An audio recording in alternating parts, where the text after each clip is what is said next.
নবী, যাকে বলা হয় খলিলুল্লাহ, আল্লাহর বন্ধু।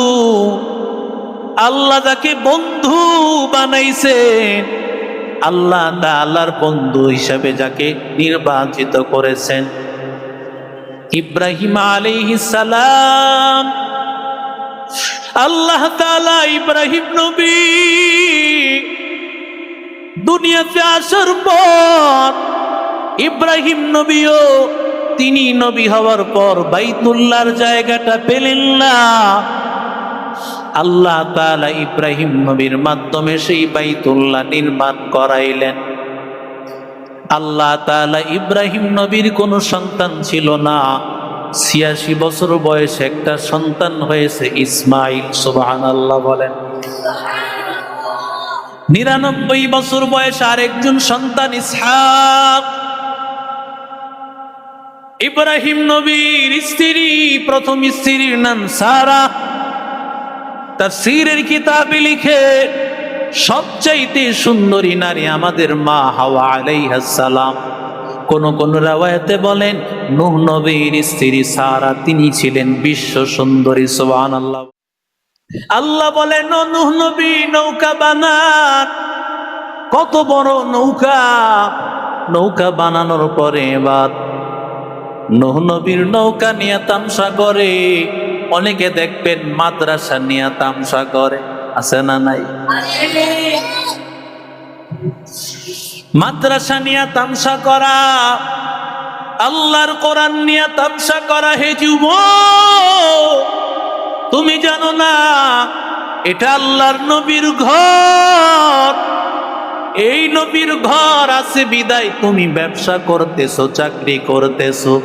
তুমি ভালো খাও, তুমি ঘুমাও, তোমার মেইল ইন্ডাস্ট্রি, ফ্যাক্টরি সবকিছু টিকে আছে মাদ্রাসার জন্য।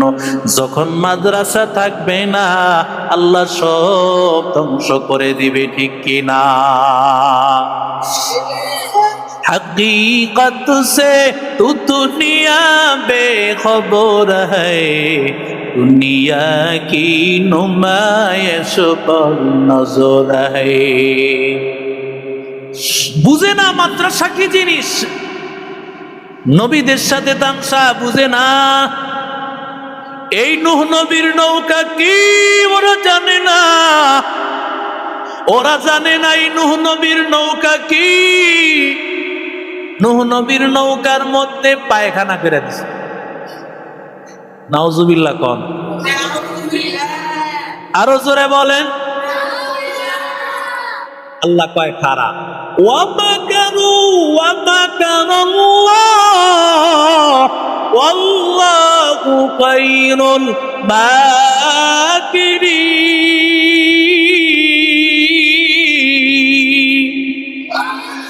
गर तवक्कुल मी कुनी हर सुबह शाम, रसानद रिज़्क़ अज़ जुमला मकाम।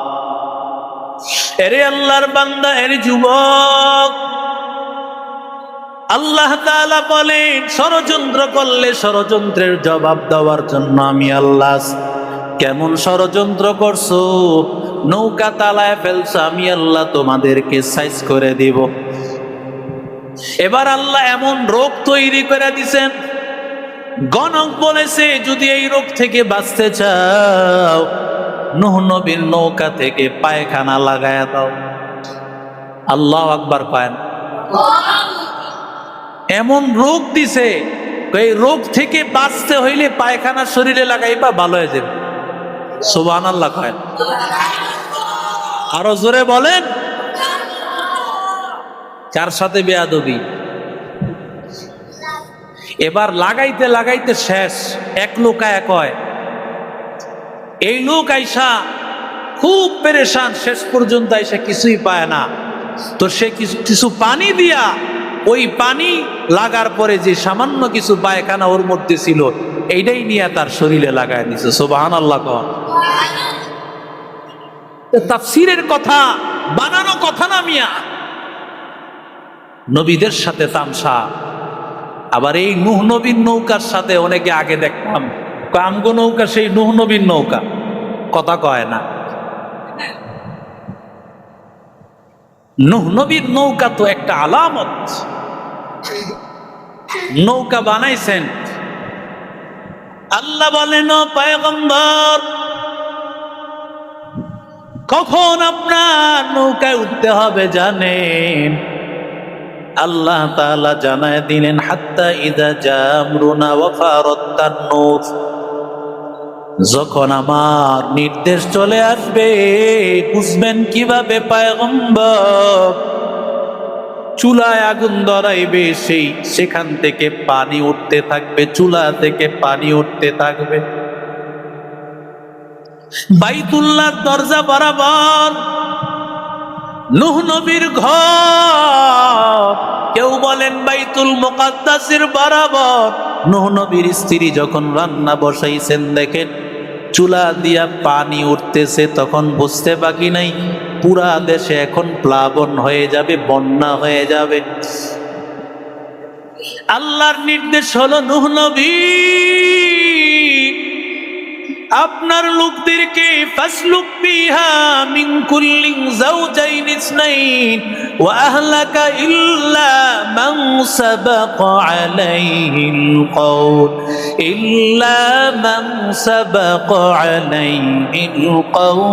মিনহুম ওয়া মান ওয়া মা আমানা মাআহু ইল্লা কলিল।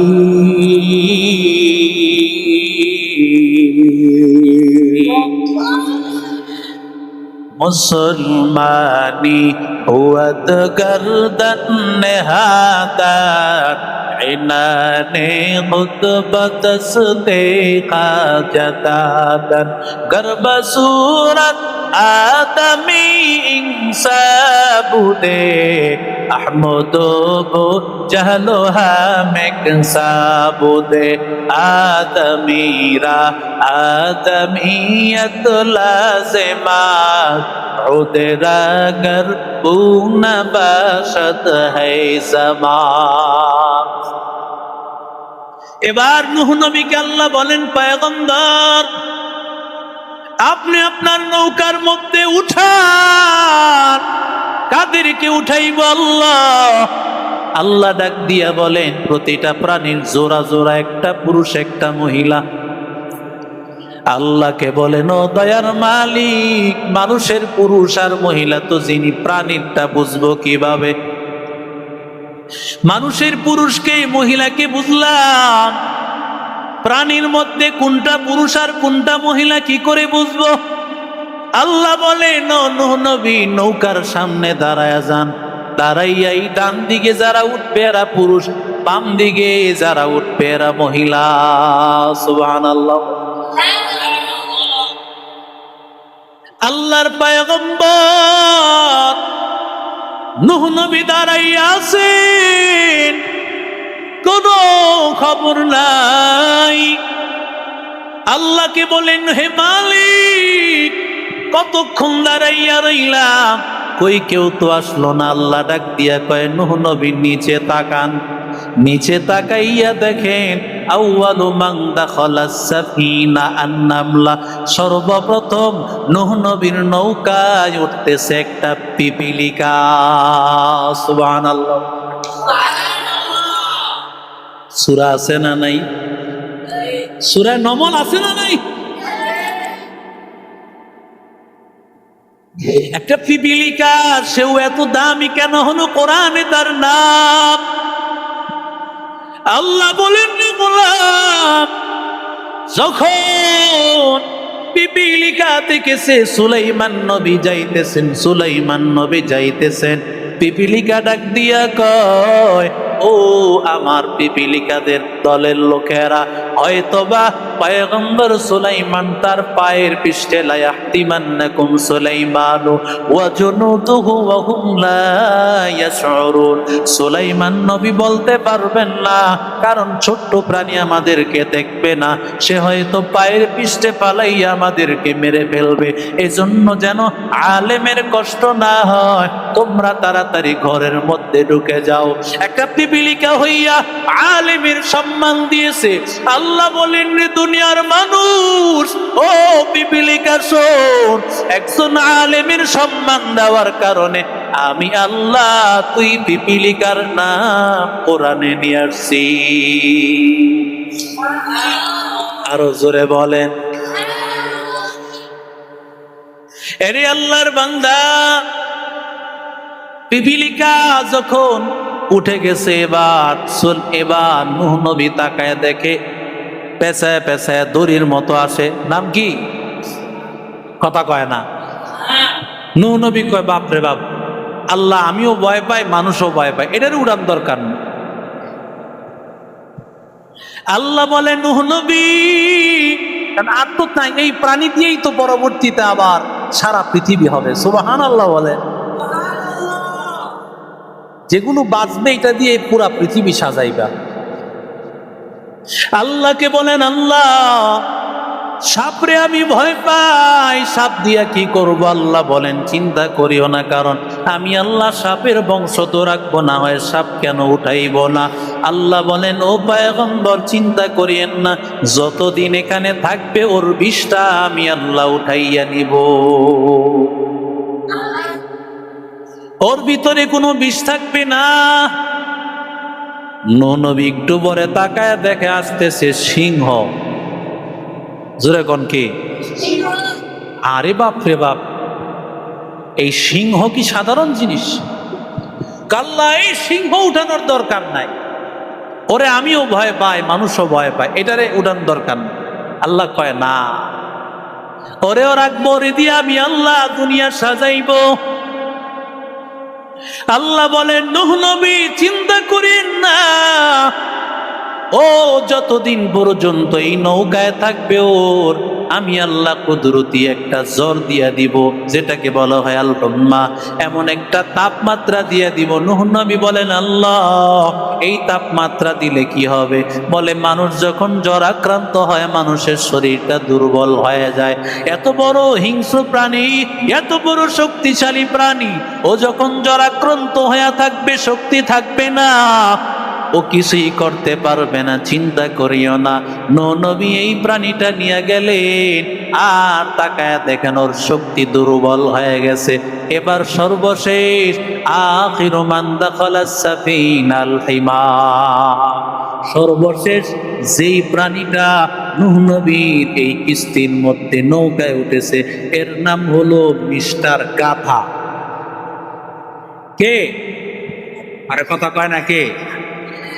নূহ নবী তাকায় দেখে গাধা, আর একটু উড়ে না। কিরে গাধা, সমস্যা কি তোমার? নিচটা পিছনের দিকে, মাথাটা উপরের দিকে। কয় নূহ নবী তাকায় দেখেন নিচে আমার লেঞ্জা ধরে রাখছে শয়তানে। শয়তানে লারে। কে লারে? শয়তানে লারে। নূহ নবী ডাক দিয়া কয়, কিরে তুই গাদার লেজ ধরছস কে? মুফাসসিরিন কেরাম লিখছেন, এই শয়তান তো গরুর লেজ ধরতে পারত। গরুও তো উঠছে, উঠছে কি উঠে নেই? একটা গরু, একটা ষাঁড় উঠছে, একটা গাভী উঠছে, সব প্রাণী উঠছে জোড়া জোড়া। শয়তানে গরুর লেজ ধরলো না, ছাগলের লেজ ধরলো না, ধরছে কার লেজ? গাধার লেজ। শয়তান গাধার লেজ দ্বারা বুঝাইছে, এই পৃথিবীতে যারা মাদ্রাসার বিরোধিতা করে, দ্বীনের বিরোধিতা করে, ইসলামের বিরোধিতা করে, এমন ফুজু পাগলা, ওদেরকে শয়তানে ধরেছে ইন্টারন্যাশনাল গাধা। কথা কোন ঠিক না বেটে? ইন্টারন্যাশনাল গাধা। গাধার লেজ ধরছে শয়তানে। এই জন্য দুনিয়াতে যত শয়তানি কাজ করব সব ইন্টারন্যাশনাল গাধা। কথা কোন ঠিক না বেঠিক? নূহ নবী সব কিছু নেওয়ার পর এবার নূহ নবী চলতেছে, একদিন আর 2 দিন না, নূহ নবী চলছেন 6 মাস। সুবহানাল্লাহ বলেন। কত মাস চলছেন? 6 মাস পর্যন্ত নূহ নবী চলছে। যেখানে বাইতুল্লাহ ওই বাইতুল্লাহর জায়গায় গিয়া নূহ নবী 7টা চক্কর দিছেন। সুবহানাল্লাহ। আল্লাহ দেখায় দিছেন এই জায়গাটা বাইতুল্লাহ। নূহ নবী ওই পানির মধ্যেই ওই 7টা চক্কর দিয়েছেন। এই জায়গা যেহেতু বাইতুল্লাহ, এটা এমন একটা ঘর, পৃথিবীর একটা সেকেন্ডের জন্য ওই বাইতুল্লাহর তাওয়াফ বন্ধ হবে না। সুতরাং যারা ইসলামের আওয়াজকে বন্ধ করতে চাও, কোরআনের আওয়াজকে বন্ধ করতে চাও, পরিষ্কার কথা, কোরআনের আওয়াজকে বন্ধ করা যায় না, ইসলামের আওয়াজকে বন্ধ করা যায় না। জোরে আওয়াজ করে বলে ঠিক না বেঠে? ইসলামের আওয়াজ বন্ধ করা যায়, কোরআনের আওয়াজ বন্ধ করা যায় না। নূহ নবী চলতেছেন, চলতে চলতে পয়গম্বর নূহ নবী, আল্লাহর পয়গম্বর 6 মাস পর্যন্ত নূহ নবী নৌকা দিয়ে চলতেছেন। আল্লাহ ডাক দিয়া বলেন, নূহ নবী চলার সময় আল্লাহকে বলেছিলেন, আল্লাহ চলবো তো আল্লাহ, চলার সময় আল্লাহ এখানে কিভাবে ইঞ্জিন পাইব?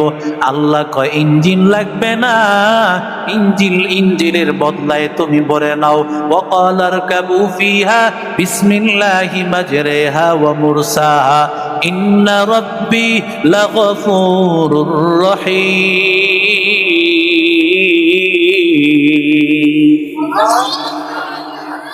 নৌকায় যদি উঠো, স্টিমারে উঠো, লঞ্চে উঠো, তখন এই দোয়া পড়বা। কারণ এই যে নৌকাটা আল্লাহ স্থির রাখেন, হেফাজত রাখেন আমার আল্লাহ। আল্লাহ যদি স্থির না রাখেন, আল্লাহ তাআলা এই নৌকাকে ডুবায় দিবেন, আমি পানিতে তলায় যাব। কত মানুষ নৌকা ডুবিয়া, কত মানুষ বিভিন্ন জাহাজ ডুবিয়া, কত মানুষ বিভিন্ন ফেরি ডুবিয়া দুনিয়া থেকে বিদায় হয়ে চলে যায়। ওরে আল্লাহর বান্দা, কারণ এই নৌপথটা আমার আল্লাহর কুদরতি একটা পথ। কাউরে আমার আল্লাহ নিরাপদে আল্লাহ পারাপার করে দেন, কাউরে আল্লাহ ডুবাইয়া দেয়। নদীরে পার ভাঙ্গেও পার করে, এই তো নদীর খেলা। সকাল বেলার ধনী রে তুই, ফকির সন্ধ্যা বেলা। নদীর পার ভাঙ্গেও পার করে, এই তো নদীর খেলা। সকাল বেলা ধনী রে তুই, ফকির সন্ধ্যা বেলা। ডুবে গেলে বেলা রে আর উঠে না, ভেঙ্গে গেলে মেলা রে আর জমে না। মুসাফির বন্দুকা ছুরি বহুদূর হ্যায় ঠিকানা, তুই আগে রওয়ানা হ্যায়, তুই পিছে রওয়ানা। আল্লাহ তখন ডাক দিয়া বললেন, ও পয়গম্বর, ইহবিত মিনহা বিসালামিন মিন্না ওয়া বারাকাত। ও পয়গম্বর, আপনি এবার নেমে যান, নিরাপদে নেমে যান। জায়গাটা শুকায় গেছে। যদি পাহাড়ের কাছে গিয়া পয়গম্বর নূহ নবীর যদি পাহাড়ের কাছে গিয়া নৌকাটা থেমে গেল, এবার নিচের জায়গাটা শুকনা হয়েছে কিনা নূহ নবীর জানার দরকার। এই জন্য নূহ নবী সর্বপ্রথম পাঠাইছে কাকরে, যা গিয়া খবর লে আয়। কাক গেছে যে গেছে, মাশাআল্লাহ, আর কুছ খবর নাই। এই লম্বা দেরি দেখা নূহ নবী পাঠাইছে কবুতরকে। সুবহানাল্লাহ। কবুতর খোঁজ খবর নিয়ে আইসা পড়ছে যে নূহ নবী সব ঠিক আছে, সব স্বাভাবিক আছে।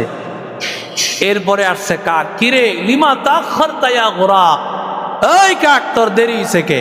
কয় গরু পোষা দেখা লোভ সামলাইতে পারিনি। কি পোষা দেখা? গরু পোষা দেখা লোভ সামলাইতে পারি নাই, খাইতে গিয়া দেরি হয়ে গেছে। ঠিক সমাজের মধ্যে কিছু লোক কেমন আছে যাদেরকে সমাজের দায়িত্ব দেওয়া হয়, যাদেরকে সমাজপতি বানানো হয়, ওরা শাসনের নামে শোষণ করে এই দেশটাকে ধ্বংস করে দেয়। কথা বলেন ঠিক না বেঠিক? নূহ নবী এবার কাকরে ডাক দিয়া কয়, মানুষের সাথে তোর কোনো সম্পর্ক নাই। আর কবুতরকে ডাক দিয়া বলে, আজ থেকে তুই মানুষের সাথেই থাকবি। সুবহানাল্লাহ। এজন্য দেখা যায় কবুতর মানুষের ঘরের সাথে ঘর, ঠিক না বেঠিক? মানুষ আর কবুতর একসাথে থাকে, কিন্তু কাকরে দেখলেই দেয় ঢিল, ঠিক না বেঠিক বলেন? কারণ নবীর সাথে বেয়াদবি, আলেমের সাথে বেয়াদবি, কথা কোন ঠিক না বেঠিক? আলেমের সাথে বেয়াদবি করার কারণে কাক অভিশপ্ত হয়ে গেছে। সারা জীবন কাক কাক করতে করতে ওর জীবন শেষ। আর আলেমের কথা মেনে, নবীর কথা মেনে কবুতর সারা জীবন মানুষের পাশের বন্ধু হয়ে গেছে। শান্তির শান্তির পায়রা, যাকে মানুষ শান্তির পায়রাও বলে। কেন? কারণ ওই যে নূহ নবীর দোয়া, সুবহানাল্লাহ বলে। আলেমের দোয়ার দরকার নাই মিয়া। আলেম ছাড়া তোমার জন্ম হয় নাই, আলেম ছাড়া তোমার মৃত্যু হয় নাই, আলেম ছাড়া তোমাকে কবরেও রাখবে না, কথা বলেন ঠিক না বেজে? আর এই আলেম ছাড়া সুপারিশ করে জান্নাতে নেওয়ারও কেউ নাই, কথা কোন ঠিক না বেজে? জন্ম থেকে মৃত্যু, মৃত্যু থেকে নিয়ে হাসর জান্নাত, সব জায়গায় তো আলেম। তো আলেম রে ভুলে গেলা কি বাত? এরে আল্লাহর বান্দা, এরে যুবক, আল্লাহর পয়গম্বর নূহ নবী, এবার নূহ নবী নামার পরে বাইতুল্লাহ নাই। নূহ নবীর পর আসলেন হুদ নবী, তিনিও বাইতুল্লাহ পাইলেন না। সালেহ নবী আসলেন, তিনিও বাইতুল্লাহ পাইলেন না। এরপরে আল্লাহ তাআলা ইব্রাহিম আলাইহিস সালাম, ইব্রাহিম আলাইহিস সালাতু ওয়াস সালামকে আল্লাহ দুনিয়াতে আল্লাহ জন্ম দিলেন। নূহ নবীর একজন সন্তান সাম ইবনে নূহ, তার মাধ্যমে আল্লাহ তাআলা আসরের জন্ম, আসরের গর্ভ থেকে ইব্রাহিম নবীর জন্ম। ইব্রাহিম নবী আল্লাহর এমন পয়গম্বর, আল্লাহর এমন একজন নবী যাকে বলা হয় খলিলুল্লাহ, আল্লাহর বন্ধু। আল্লাহ যাকে বন্ধু বানাইছেন, আল্লাহ তাআলার বন্ধু হিসাবে যাকে নির্বাচিত করেছেন, ইব্রাহিম আলাইহিস সালাম। আল্লাহ তাআলা ইব্রাহিম নবী দুনিয়াতে আসার পর, ইব্রাহিম নবীও তিনি নবী হওয়ার পর বাইতুল্লাহর জায়গাটা পেলেন না। আল্লাহ তাআলা ইব্রাহিম নবীর মাধ্যমে সেই বাইতুল্লাহ নির্মাণ করাইলেন। আল্লাহ তাআলা ইব্রাহিম নবীর কোনো সন্তান ছিল না। ৮৬ বছর বয়সে একটা সন্তান হয়েছে, ইসমাইল। সুবহানাল্লাহ বলেন। ৯৯ বছর বয়সে আরেকজন সন্তান ইসহাক। ইব্রাহিম নবীর স্ত্রী, প্রথম স্ত্রীর নাম সারা। তাফসীরের কিতাবে লিখে সবচাইতে সুন্দরী নারী আমাদের মা হাওয়া আলাইহাস সালাম। কোন কোন রাওয়ায়াতে বলেন নূহ নবীর স্ত্রী সারা, তিনি ছিলেন বিশ্ব সুন্দরী। সুবহানাল্লাহ বলেন। আর এখন তো হলো ময়দা সুন্দরী। কি সুন্দরী? আটা কইলে আটার বদলাম, ওই জন্য ময়দা কইলাম। ময়দা আটা মাইকা, তারা ময়দা সুন্দরী ছিল না। জান্নাতের একটা নমুনা আল্লাহ নবীদের স্ত্রীদেরকে দিয়েছেন। সুবহানাল্লাহ বলে। এখন তো কিছু মানুষ পর্দা করায় না, এরা মনে করে যে পর্দা করাইবো এমন মেয়েকে যে মেয়েটা দেখতে কালো, চেহারা সুরত ভালো না। এক লোক আমার বউ কি কালা যে হেরে পর্দা করামু? হের বউ কালা না, এর লিগে পর্দা করায় না। আর যেই হুজুরের বউয়েরা পর্দা করে চলে, দিনদার মানুষেরা পর্দা করে চলে, এদের স্ত্রী সৌন্দর্য আল্লাহ যা দান করেছেন তোমার ময়দা সুন্দরী তার ধারে কাছেও যেতে পারবে না, ঠিক কিনা জোরে বল। সারা আলাইহিস সালাম সর্বপ্রথম স্ত্রী ইব্রাহিম আলাইহিস সালামের। আল্লাহ কিভাবে আল্লাহ কোরবানি নিলেন দেখেন। ইব্রাহিম নবীর প্রথম স্ত্রী সারা আলাইহিস সালাম। সারা আলাইহিস সালাম তিনি ছিলেন একজন বাদশার কন্যা, সুবহানাল্লাহ বলেন। অনেক ছেলেকে দেখায় বাবায়, কোনো ছেলেরই পছন্দ করে না। বাদশার ছেলে, মন্ত্রীর ছেলে, যত ছেলে দেখাক কোনো ছেলে তার পছন্দ হয় না, কারণ স্বপ্নে তিনি একজনকে দেখতেছেন, সুবহানাল্লাহ বলেন। স্বপ্নে তিনি একজনকে দেখতেছিলেন, বারবার তাকেই তালাশ করতেছিলেন, স্বপ্ন পুরুষকে তালাশ করতেছিলেন। এখন তো স্বপ্ন হলো, এখন তো আমাদের মেয়েদের ক্রাশ, যদি টাকা পয়সা বেশি থাকে, বয়সটা কোনো ম্যাটার না, 60-70 যাই হোক কোনো সমস্যা নাই, কিছুদিন পরে মরবে, বাড়ি গাড়ির মালিক সে হয়ে যাবে। নাউজুবিল্লাহ কন। সুগার ড্যাডি না,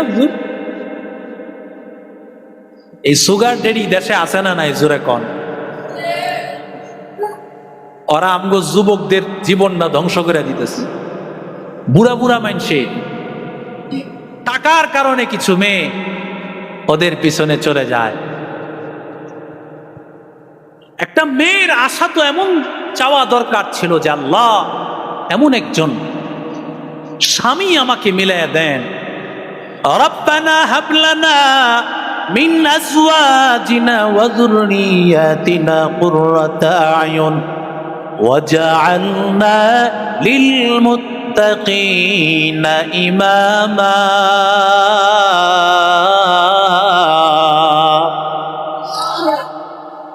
আল্লাহকে বলবেন, হে মালিক, আয় আল্লাহ এমন স্ত্রী দেন, এমন সন্তান দেন, আয় আল্লাহ যেই সন্তানের কারণে চক্ষুটা শীতল হয়, আয় আল্লাহ অন্তরটা ভরে যায় রে মালিক, ও দয়ার মালিক, আয় আল্লাহ এমন একজন সন্তান দেন, এমন একজন সন্তান দেন, এমন একজন পরিবার দেন, সেই পরিবারের কারণে আমার ঘরটা আলোকিত হয়ে যায়।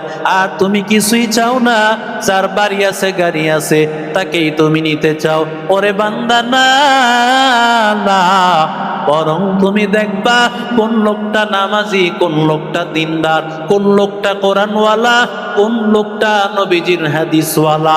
এমন একজন দিনদার আল্লাহওয়ালা পাত্র যদি পাও, রাহমাতুল লিল আলামিন বলেন, মেয়েটা উপযুক্ত হলে যদি এমন একজন দিনদার পাত্র পাও, আর দেরি করিও না, তোমার সন্তানটাকে তার হাতে পাত্রস্থ করে দাও। সুবহানাল্লাহ। এরে আল্লাহর বান্দা, রে যুবক, নবীদের স্ত্রী কেউ কোনো জানিয়া ছিল না।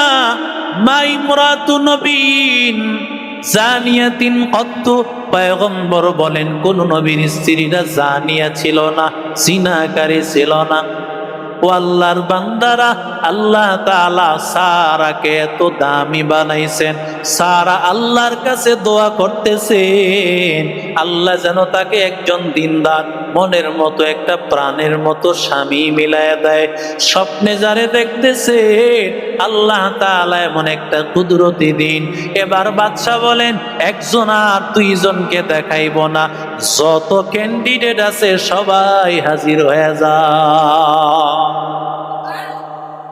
সারার বাড়ির সামনে সব হাজির, চাকরির লাগিয়া না, সবাই হলো কি বিবাহের পাত্র হিসেবে ক্যান্ডিডেট। খালি নির্বাচনের ক্যান্ডিডেট আমিয়া, পাত্র হিসাবে ক্যান্ডিডেট। পাত্রীকে বাদশার কন্যা, আর সাধারণ কন্যা নয়, যাকে বিশ্ব সুন্দরী, কোন কোন রেওয়ায়েতে আসছে সারা পৃথিবীর সবচেয়ে বেশি সুন্দরী কোন রাবায়াতে আসছে হাওয়া আলাইহিস সালামের কথা। সুন্দরী কেমন! আরে আল্লাহর বান্দারে, এই যুবক সারা আলাইহিস সালাম এবার যখন তাকায় দেখলেন সবাই দাঁড়ায় আছে, এদিক দিয়া যাইতেছিলেন ইব্রাহিম নবী। ইব্রাহিম নবী তাকাইয়া দেখতেছে মানুষেরা সবাই বাদশার বাড়ির সামনে হাজির।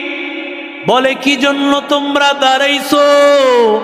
বলে আমরা দাঁড়াইছি এই জন্য, বাদশার মেয়েকে বিবাহ করার জন্য আমরা ক্যান্ডিডেট। বলে তুমি কি জন্য আসছে? আমি কি দেখতে খারাপ? সুবহানাল্লাহ বলে। নবী তো ইব্রাহিম খলিলুল্লাহ, তার চেহারা কি খারাপ হবে? কোন নবীর চেহারা খারাপ? ইব্রাহিম নবী পিছনে দাঁড়াইয়া আছেন। এমন সময় বাদশা ডাক দিয়ে বলে, মা এবার তাকায় দেখ তোরে কারে ভালো লাগে, কারো পছন্দ হয়। সারা এবার সামনে দাঁড়ায়া সরাসরি একটা নজর পড়লো পেছনের দিকে। মনে হয় যেন আলো চমকাইতেছে, মনে হয় যেন আসমানের চাঁদ জমিনের মধ্যে চমকায়। ডাক দিয়া বলে, বাবা আমি যারে স্বপ্নে দেখি, আমার স্বপ্ন পুরুষটা তো আজকে এখানে হাজির। আরো জোরে বলেন। এবার আল্লাহ তাআলার কুদরত, বিবাহের ব্যবস্থা হয়ে গেল।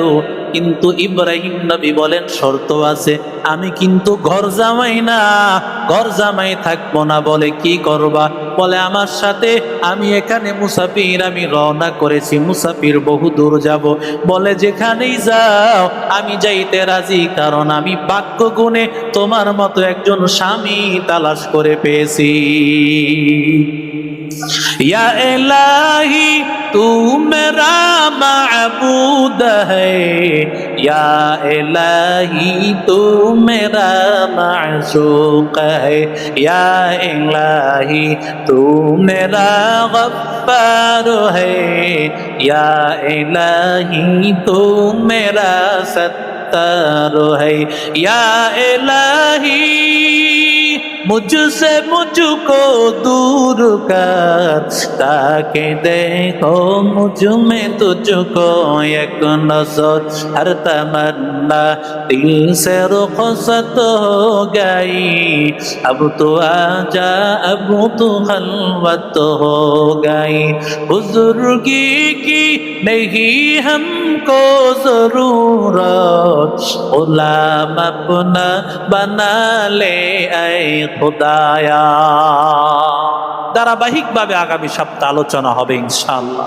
আল্লাহ আমাদের সবাইকে কবুল করে।